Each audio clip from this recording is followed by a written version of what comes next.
Mary had always lived a quiet, work-scarred life in Baldur's tucked among the soot-darkened tenements of the outer city district, known as Stony Eyes. The masons there were called stoneheads, tough, dirt-poor labourers. Mary herself was a sculptor of uncanny talent. Her hands seemed guided by something unseen, and in the dim hours of night she carved the perfect forms of angels, warriors of light, and creatures no mortal had the right to see. She claimed she saw them in her dreams. Most thought her strange. A few thought her blessed, but her carvings shone with a beauty that felt true. And then came the Bloody Hands gang. They mocked her holy fantasies, smashing her statues in the street while she screamed, and when she resisted, they dragged her into the alley and stabbed her with an infernal blade, a jagged shard straight from the hells, the wound refusing to close.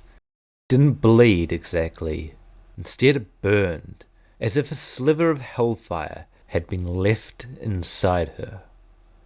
Mary abandoned sculpting that night. She survived only through potions of healing, each one just enough to mask the pain for a handful of days, before the infernal rot flared again. Her life became a grinding cycle of labour and agony.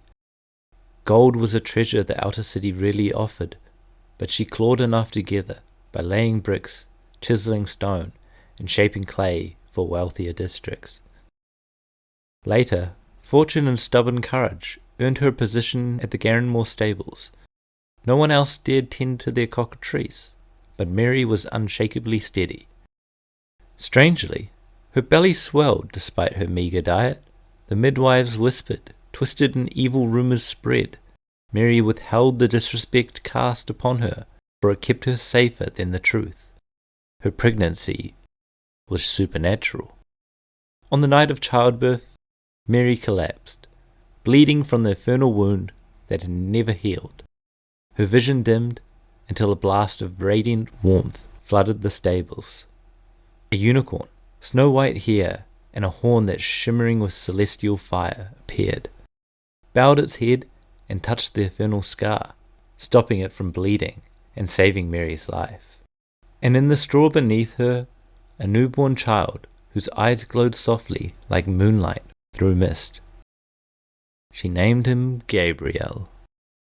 Gabriel's gift was obvious from infancy.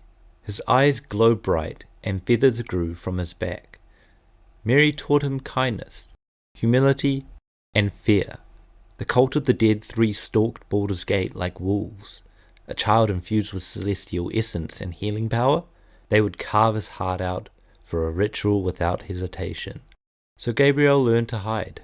To neighbours, he became simply Gabe, a human boy with calloused hands and a quiet smile. Gabe took naturally to crafting, stone first, as his mother had once done, but he soon grew fascinated with iron, fire, and the ringing heartbeat of the forge.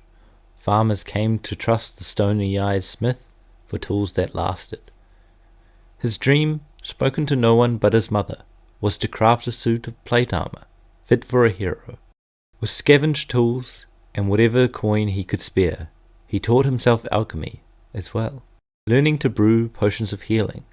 They were never perfect, but it kept his mother's lingering pains at bay, and for Gabe, that was enough. Yet he always longed for more, as if a warm wind blew behind his thoughts, whispering that his hands were meant not only to shape metal, but to mend wounds and push back the shadows gathering over Baldur's Gate. One night, while helping a wounded traveller, that inner warmth flared. Light erupted from his palms, gentle, blinding and pure. The traveller breathed again.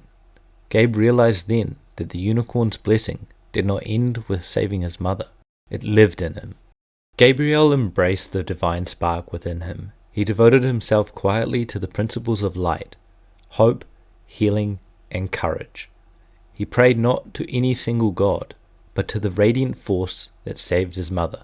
The clergy he spoke to recognized the signs, an Aasimar blooming late, shaped directly by celestial intervention.